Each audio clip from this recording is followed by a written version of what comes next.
Hello team, my name is Monique. Welcome back to the Cauldron, where we today are doing my January wrap up, and I did not follow my TBR. In case you didn't know, this is BookWitch Reviews, my channel, and in January I had a TBR. That was nice. I wanted to read them, and then I went completely off course. However, I did read a lot of arcs down, and I did finish a series, which is exciting. So let's just jump straight into them. In case you didn't know, I have a TBR game called TBR Tombola. I will leave a link to my January TBR down below, and you can then compare and contrast to the fact that I barely followed it. The first book that I read in 2020 was this one. Excuse me, stay on.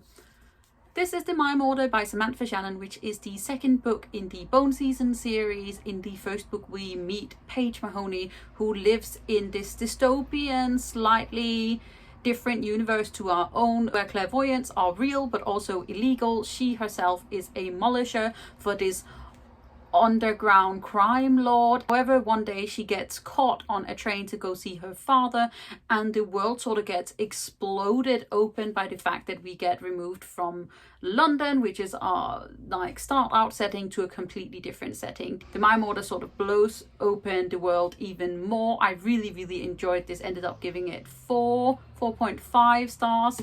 And I really am enjoying the ability to be able to see Samantha Shannon's sort of growth in writing. And because I did finish this entire series on this TBR, it is just magnificent. So this was the first book. This was not on my TBR, so I don't get to look to see whether or not it is on my bingo sheet. The next book that I then started, however did not finish, was Lava Red and Feather Blue by Molly Ringle, which is a sort of magical realism book, contemporary fantasy thing that I had an arc of, and I DNF'd it at 20%. It was just not for me, which is sad because it is a like queer, like almost fairy tale romance. It is set in our world on an island that has magic and fairies. However, the writing just doesn't agree with me at all, and I ended up just putting it away. I may return to it at one point, but currently it's just not it for me, so we DNF'd that. The next book that I then picked up is The Ravens by Kass and Danielle Paige, which is a magical realism book about a sorority full of witches. We are following two separate characters. We are following Vivi, who has no idea that she is a witch but desperately wants to become part of this very fancy, very exclusive, very tight-knit sorority on campus. And we are also following Scarlet, who is a legacy whose mother and sister have both run the Ravens and who has her eyes set on becoming the new president of this sorority. The two of them get bound together. They sort of end up having to work together, and I enjoyed this. The magic is really fun. The pacing is also delightful. I did not enjoy the sort of romance aspects that became sort of a part in this because I thought it was more about sisterhood. However, I did really enjoy it and ended up giving it 3.5 stars. Also, this cover is just stunning. This is the very beautifully pink-edged Illumicrate edition, and it's just, yes, we love some birds on covers. The next book that I then picked up was The House at the Edge of Magic by Amy Sparkles, which I had an e-arc for. This is a very short middle grade book where we follow Nine, who is like a street urchin who has no home, who has nothing that is her own, until one day she steals this tiny house that becomes this big magical house with an ogre and a wizard and a spoon that is also a swordsman. It is very funny, it's kind of cute, it's kind of quirky. I did enjoy it, ended up giving it 3 stars. I definitely would say that it is on the younger side of middle grade, because middle grade I believe you can read even as an adult. However, there are some middle grades that I feel like speak more to also an older audience than younger ones. However, I am not an expert, so don't quote me on it.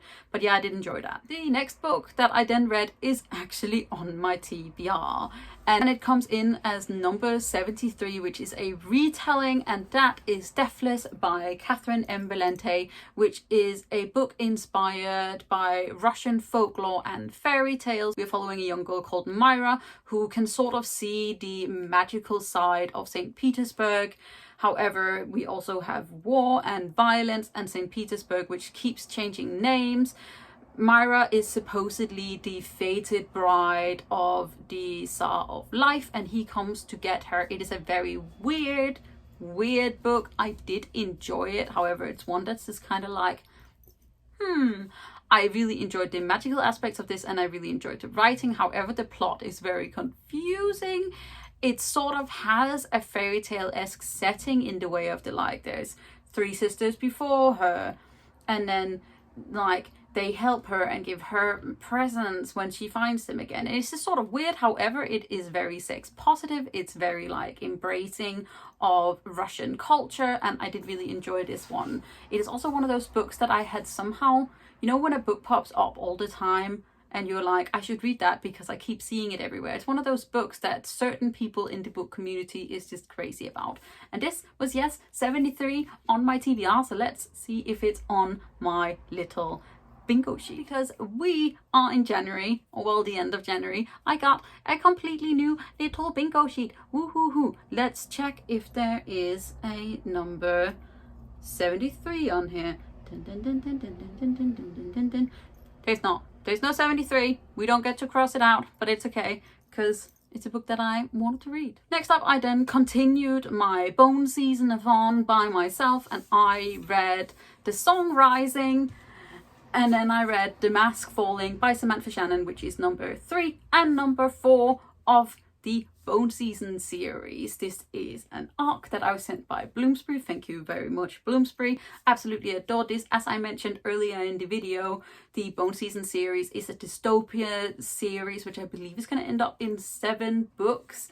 We follow Paige Mahoney, who just sort of is this wonderful, super hardcore, I believe demisexual character whom I adore, and it's such a really, really wonderful series. I absolutely love it. I'm sad that I didn't pick it up sooner in life. However, I'm happy that I picked it up now. Ooh, and I also read The Dawn Chorus, which is like a short novella set between The Song Rising and The Mask Falling, where we really get to see like some of the impacts that this series has had on Paige. There are triggers for PTSD and like anxiousness and torture. Just so you're aware of that, please check that out before you read them. But these were my 2 next reads. So, Edit Monique here really quick as I'm looking through this. I never actually gave my rating for neither The Song Rising or The Mask Falling, so here it is. So The Song Rising I ended up giving 4.5 stars, more like 4.75. I died when I read that book. And The Mask Falling was my very, very first 5-star of 2020. It hurt me so good. So good. I then decided to read another arc, which I read in an e-arc. However, now I have it in a finished copy, and this is Winterkeep by Kristin Cashore, which is the 4th book in the Graceling series, which is the 4th book in the Graceling Realm series. This is a book that I never thought I would get. It is the Graceling series is a set of companion books that are all set in the same sort of universe. However, each country is a little bit different. This one, we see a couple of familiar faces, including Bitterblue, and a new sort of set of islands has been discovered to the east or something like that, and Bitterblue sends out envoys. However, these end up drowning in something that may have been an accident or may not have been, and Bitterblue sets out to figure out what is wrong in Winterkeep. We have telepathic foxes, we have like weird purple manatees that also can like send you thoughts or send you images. It is a wonderful book. I absolutely adored it. I ended up giving it 5 stars. I really, really loved this one, and I also ended up swapping it in as a YA fantasy on my TBR instead of Lava Red and Feather Blue since I DNF'd it. So let's see if that number is on my little sheet. So Winterkeep took the place of Lava Red and Feather Blue at number 7. So let's see if it is here. It is. Look at that. My first number I get to cross off. This is so exciting. Haha. And in case you decided to not watch my TBR Tombola official video back in October, that's okay, you can go back and watch it. However, this is my bingo sheet, so once I have filled out a whole row, I am allowed to buy a book, which is very good because currently I'm on a book buying ban. However, I may change some of these rules a little bit more. We're still working out on the kinks in this book, but yes, that is how we're doing it.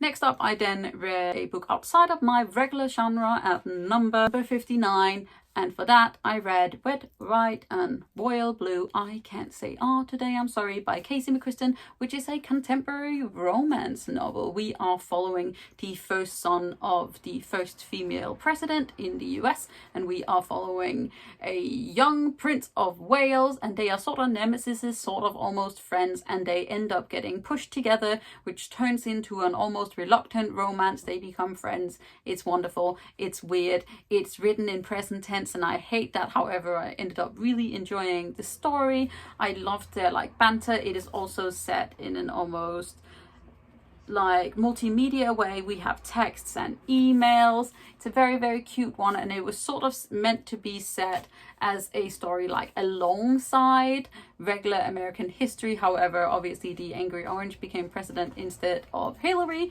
but we don't talk about that anymore because he's not there anymore. Thank fucking God. But yes, this was my next read at 59, so let's see if it's on my bingo sheet. It is right there.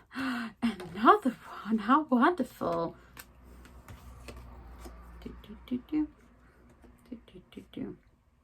I'll figure out how to do this in a more snazzy way at one point. But there, we got 2 numbers on already. Let's continue. Next book I then picked up was The Will of the Empress by Tamora Pierce. Tamora Pierce is my favorite author. In case you didn't know, this is the first book in the Circle Reforged, which is the 3rd quartet in the Emmeline series. We are following the 4 main characters that we first meet in the Circle of Magic series. If you don't know a lot about Tamora Pierce, I will leave a link to my guide to her books down below so you can check them out. I absolutely adore them. This was set as a YA fantasy on my TBR number 2. I absolutely adore this. I somehow had forgotten big parts of this book. However, it is about our 4 main characters sort of refinding each other and finding a way of becoming friends, even though they are much older in this book than they were in the first book.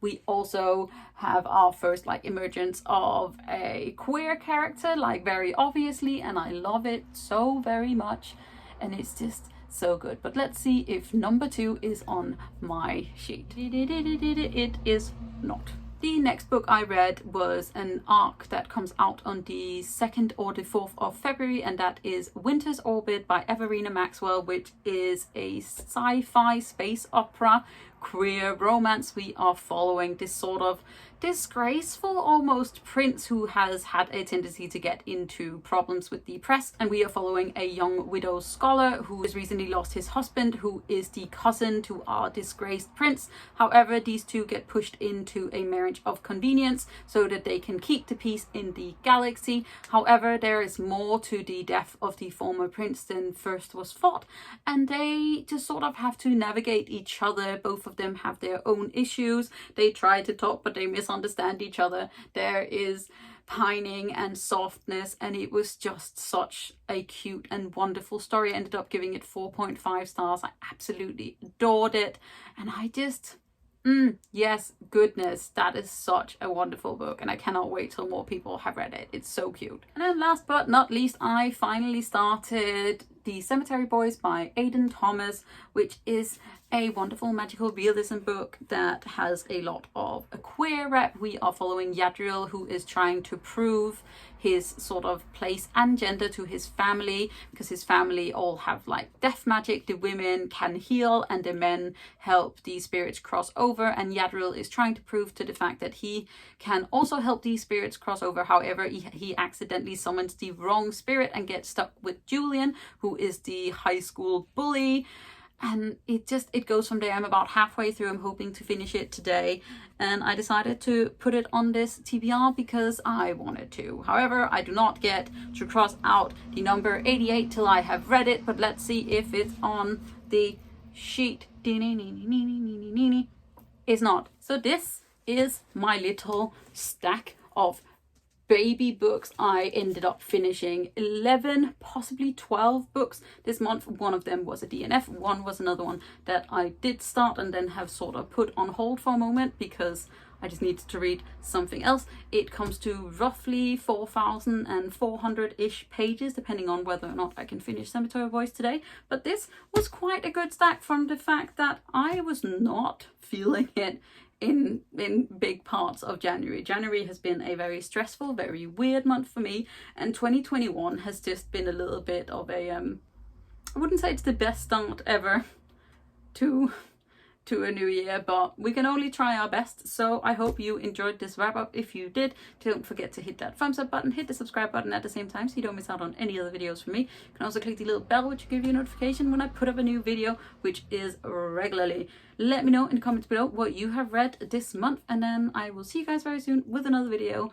Remember, I am proud of you, you're doing great, and take care of yourself.